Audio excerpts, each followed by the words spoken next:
Anyway. Okay, yeah, so I can finally see myself. So this is actually one of those random days where I'm at the end of the shift about going out and I just thought, okay, let's just discuss something. Because for the shift yesterday now, of course we had like different patients. That's one, but it's not really. I've sent it. So it's not really just about them. Is it stats? I sent slash PRN. Stats slash PRN. Yeah. So the idea is that you don't really know how your own delivery is going to be. You don't really know what's going to happen, right? So when you're planning for getting pregnant, you're trying to get pregnant, you are planning for your delivery when you are pregnant, you have to keep a very open mind. Because there's actually nobody that can predict what your experience will be. So the reason why this came to my mind because this was the day that we had like these five patients coming, delivered around the same couple of hours, but they have very different stories. Okay, so one of them now is a lady that so there are two patients. Two of them have for the last 5 years not gotten pregnant. One of them is by choice because she was trying to space out baby's delivery. That's one of them. However, there's another one now that it has been trying for some time but not getting that successfully. So the one that has been trying to space out her baby's delivery previously had a cesarean section, and after the after the waiting for 5 years, I said, okay, let me get my next baby, and instead of going through a vaginal delivery, let me do a CS for this particular case, right? So in that same light, there's also another patient now around the same time that she is also going through having this conversation in her home mind and saying that, okay, I want to have my delivery. That decided, okay, my first baby is a set of twins, and they came in via cesarean section. So I don't want to do a CS again. I actually want a situation whereby I'm going to this particular time I'm going to go through and have a vaginal delivery. So she comes in, starts having the labor pains. When she came in at first, was not really having so much of it. You just say, okay, let's monitor you because you are doing what we call a trial of delivery after cesarean session. What that means is that a woman can have CS in her first pregnancy. There's this belief that happens where they will say that if you have a CS in your first pregnancy, then all your children must be a cesarean section. That's not true. So a woman can have a CS in her first pregnancy, and when she's coming in again, especially after there has been some time, by some time, usually we would want her to spend at least a year. Some people will argue and say, okay, maybe at 9 months she can get pregnant because the time that she's going to deliver the next baby is still far off. So it will be the 9 months that the uterus is going to take to start growing. It will take some time before she actually delivers, right? That's how some people will tell you that you can do it, right? So she has spent 5 years. I said, okay, this time after giving birth to my first twins, let me try and push and deliver. So she started doing that actually, but she was progressing quite. She was progressing quite well. If I think about it. How far? You never finished? No, I'm still on them. You can take this to do. Let's give me this one. Alright. So yeah, so like I was saying, so you can actually wait and spend some time before you actually decide to do it again. But most people are by the 12 to 18 months. So she started, was progressing fine. I don't know if you know about the labor process, but what usually happens is that you want the woman to get from 0 to 10 cm. It's only when she's at 10 cm that we can actually now say that, oh, we are going to deliver the baby. So we had that was where we were. She went. I came again. She was at 3 cm, and the thing is that I knew that she was going to take some time because it had been a while. Came back again. She was at 5, and then all of a sudden she said, "Oh, I don't want to go through this process anymore. I want my baby out now and all those things." And I told her that, well, although if you want that, if that is what she requests, we don't have any option but to do it. But if you want that, then we can actually do it for you. But if not, You can try. She had a discussion with her husband, but I really like something that the husband did in this situation, which is that he was very, very understanding. He just said to me, he said, Doctor, is in her hands. If she says that she wants to deliver by cesarean section, let her do so. Although before this pain started, our previous conversation, she actually did not want a CS. But if that's what she's saying at this point, the decision is totally hers. So it did not pressure her. It gave her some time to think about it. She decided that what she wanted was still to continue the cesarean session. And he encouraged her, and she had it, and her baby came outside. Now, those are two stories. Then for the other one, she's actually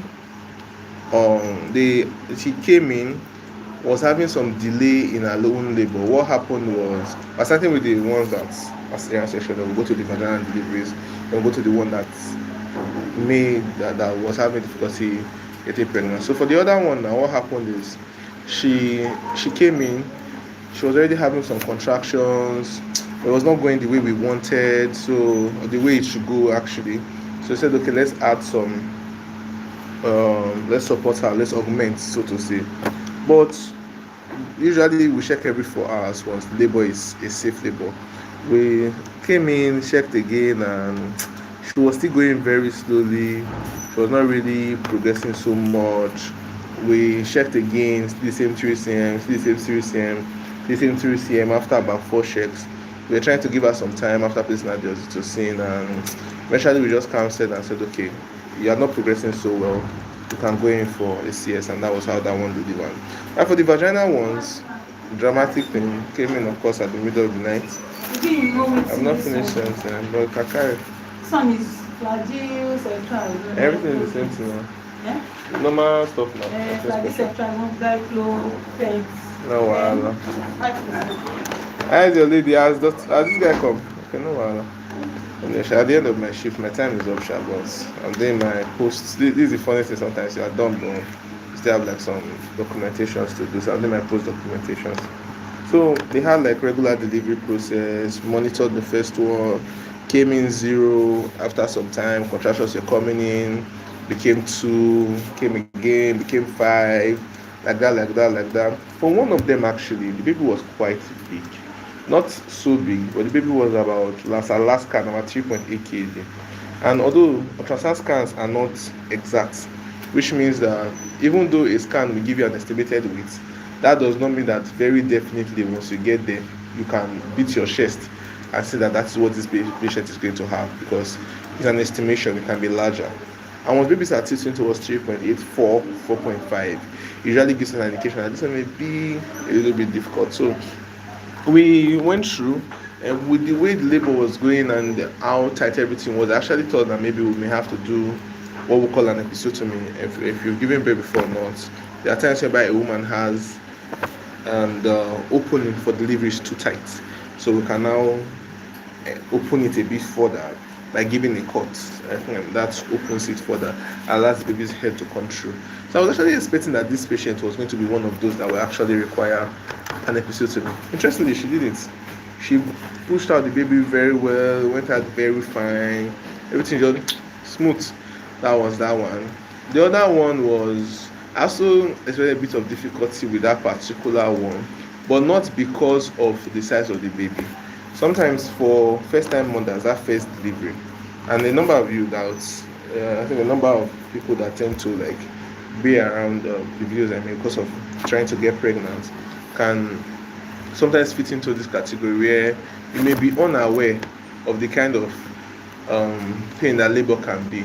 Of course, there's an anesthesia that you can use for labor and all of those things that actually help do, but it can be quite a shocker when the pains actually start. It can be quite shocking when you start seeing the pain that it is. So that pain can be very, very surprising for a lot of patients, and that was what it was in this particular case. It was quite good.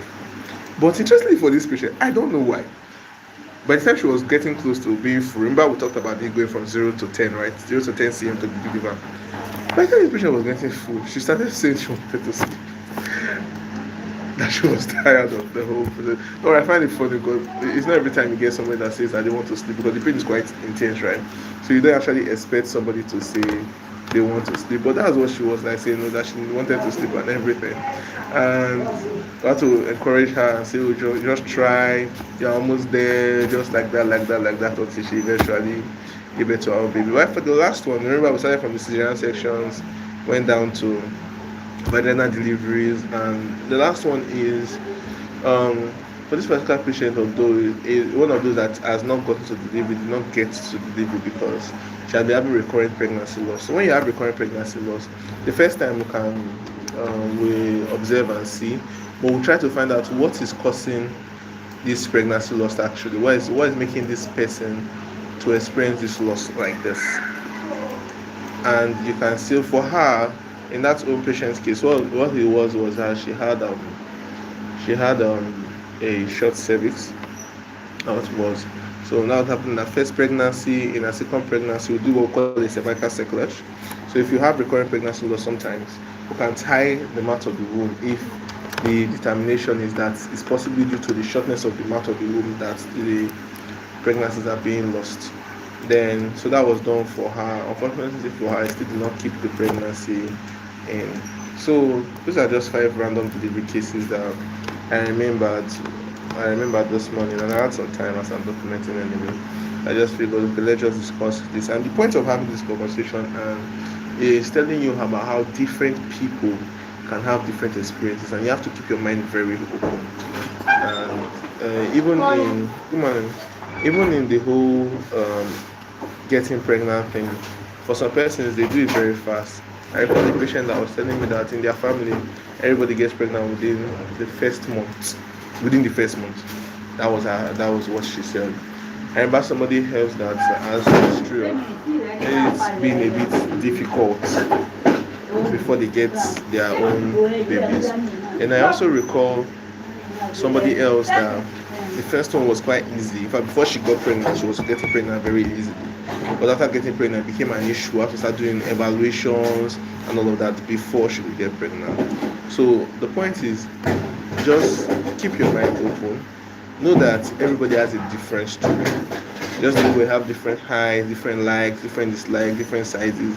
There are foods that you would love eating anytime, any day. That me myself now, I may not like those particular meals.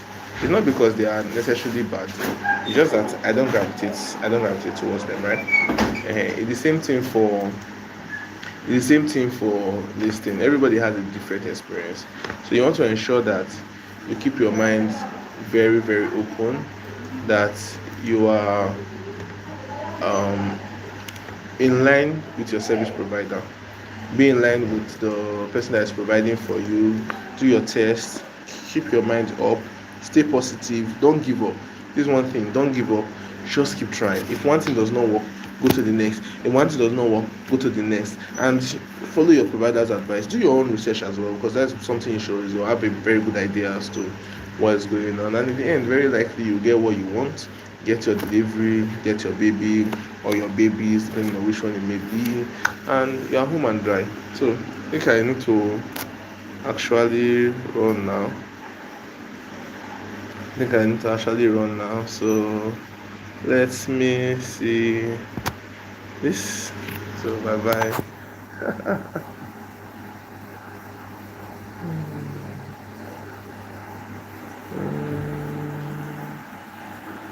uh,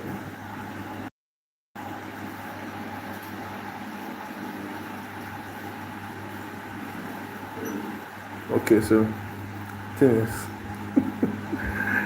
at this point trying to just end this.